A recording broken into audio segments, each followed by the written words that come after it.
YCN, your local view on WVBK-CA, serving Manchester, Londonderry, Vermont, and South Charlestown, New Hampshire, and WVBQ-LP, serving Charlestown, New Hampshire, and Rockingham, Vermont. Tonight on YCN, could Hartford be imposing a 1% sales tax within the town? Professor of Political Science Dr. Ben Tafoya breaks down the election. And the turnout of women may have been a deciding factor. And we got snow, which my friend here is thrilled about. See if his life is going to be short-lived in our full weather report, along with more news, so stick around. It's time for YCN, your local view. Now, your daily digest of the Dartmouth-Lake Sunapee region. News, sports, weather, public affairs, and all that is happening in our area. The YCN News Hour, your local view.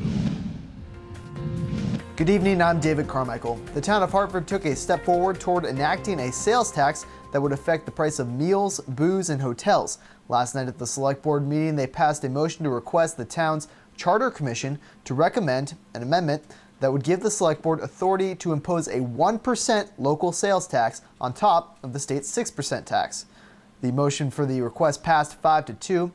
Those who oppose believe that the economy hasn't turned around enough that the citizens can support it.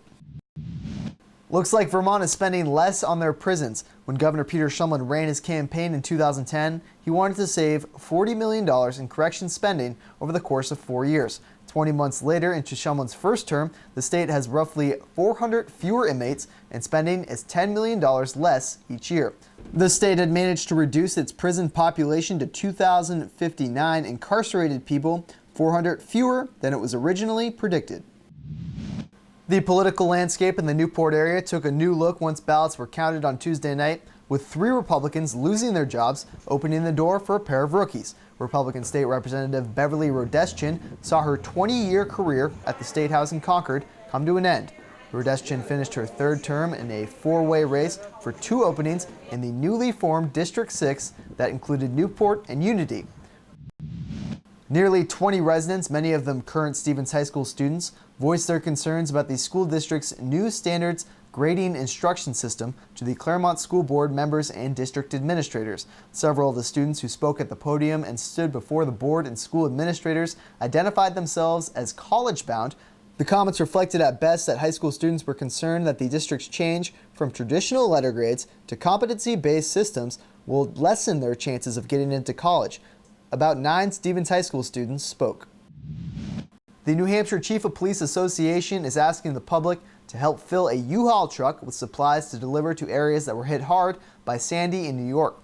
Officials say that some areas of New York will not have power and supplies until Thanksgiving and possibly Christmas time.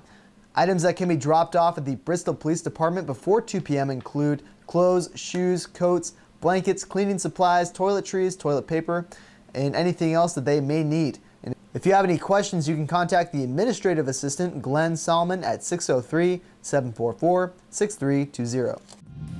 After the break, Valley News sports writer Dan Haler talks about his job with Ann Holmes. The YCN News Hour continues in a moment.